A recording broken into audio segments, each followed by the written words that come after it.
શ્યામ international સ્કૂલમાં શિક્ષક દિનની અનોખી ઉજવણી.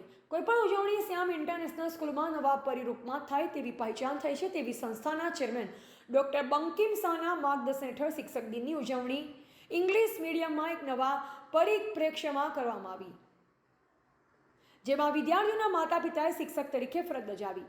વાલીઓ અને વિદ્યાર્થીઓને ખૂબ જ મજા આવી. એસેમ્બલીમાં વાલીઓએ જાતે માન્યું કે શિક્ષકનું કામ ઘણું જ અઘરું છે અને સમાજે એમના કામને બિરદાવવું જ જોઈએ. સમગ્ર સ્કૂલના દરેક યુનિટમાંથી કુલ 120 બાળકો શિક્ષક બની અને ખૂબ જ આનંદથી શિક્ષણ કાર્ય કર્યું. સ્ટાફ દ્વારા શિક્ષક બનેલા વિદ્યાર્થીઓને નાસ્તો કરાવવામાં આવ્યો. એસેમ્બલીમાં શિક્ષક બનેલ વિદ્યાર્થીઓએ પોતાના અવનવા અનુભવ રજૂ કર્યા.